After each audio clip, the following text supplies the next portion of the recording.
ચલો વાત કરીએ આપણે ફ્રીજની. તો તમે તમારા ઘરમાં ફ્રીજ કયા સ્થળ ઉપર મૂકો છો એ જાણવું તમારા માટે ખૂબ જરૂરી છે. નમસ્કાર દર્શક મિત્રો, ખબરશે.com પરથી હું દૃષ્ટિ આપ સૌનું સ્વાગત કરું છું. દર્શક મિત્રો, આપણા ઘરોમાં ફ્રીજ, ટીવી, વોશિંગ મશીન આવા પ્રકારના ઉપકરણો તો હોય જ છે જે આપણા જીવનને સામાન્ય બનાવે છે, સરળ બનાવે છે.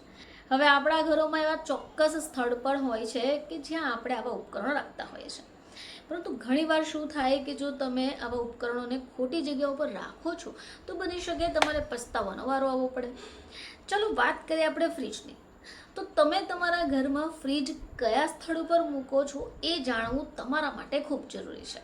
તો દરેક ઘરમાં ફ્રીજ તમને જોવા મળશે, પરંતુ હવામાન જેવું થોડું ઠંડુ થાય કે વરસાદ આવે એ ખાદ્ય પદાર્થોને તાજા અને સુરક્ષિત રાખવા માટે ફ્રીજ મહત્વપૂર્ણ હોય છે. પરંતુ જાણવાની વાત તો એ છે કે 99% લોકોને ફ્રીજ ક્યાં રાખવું એ ખબર જ નથી. હવે ઘણા બધા લોકો ફ્રીજને દિવાલ સાથે અડાવીને મૂકી દે છે. હવે આમ કરવાથી થોડી જગ્યા બચશે તેવું તેમનું માનવું હોઈ શકે. હવે ચોમાસામાં આમ કરવું એ ખતરનાક સાબિત થઈ શકે. તો હવે એ જાણવું પડશે કે ફ્રીજને તમારે કેવી રીતે રાખવું જોઈએ. તો મોટાભાગના લોકો જગ્યા બચાવવા માટે ફ્રીજને દિવાલથી છેક અડાડીને રાખે છે, જો કે આ ખતરનાક સાબિત થઈ શકે. હવે ચોમાસા દરમિયાન જ શા માટે? દર્શક મિત્રો, ચોમાસા દરમિયાન દિવાલ ઉપર ભેજ ઉતરતો હોય છે. હવે આવામાં જો તમારું ફ્રીજ દિવાલને અડીને હશે તો એમાં કરંટ ઉત્પન્ન થશે. ફ્રીજમાં શોર્ટ સર્કિટ થઈને બ્લાસ્ટ પણ થઈ શકે. હવે મોટાભાગે આપણે ઉનાળામાં શોર્ટ સર્કિટના કિસ્સાઓ જોયા છે.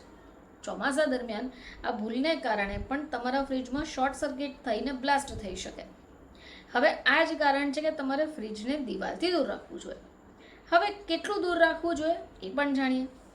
તો ફ્રીજ અને દિવાલ વચ્ચે થોડી જગ્યા પણ ન રાખવી એક મોટી ભૂલ છે. ફક્ત ચોમાસામાં જ નહીં, પરંતુ ગમે તે ઋતુ હોય, ફ્રીજ અને દિવાલ વચ્ચે અંતર રાખવું જરૂરી છે. આમ ન કરવામાં આવે તો ફ્રીજનું વેન્ટિલેશન બગડે છે, જે ઠંડક પર અસર કરશે અને ફ્રીજ વધારે ગરમ થશે. ઓવરહીટિંગને કારણે ફ્રીજમાં આગ પણ લાગી શકે, બ્લાસ્ટ પણ થઈ શકે. એક્સપર્ટ્સ કહે છે કે ફ્રીજને પાછળની દિવાલથી ઓછામાં ઓછું 2 ઇંચ, ટોચના કેબિનેટથી 1 ઇંચ અને બંને બાજુથી ઓછામાં ઓછું લગભગ 1/4 ઇંચ જેવું રાખવું જોઈએ.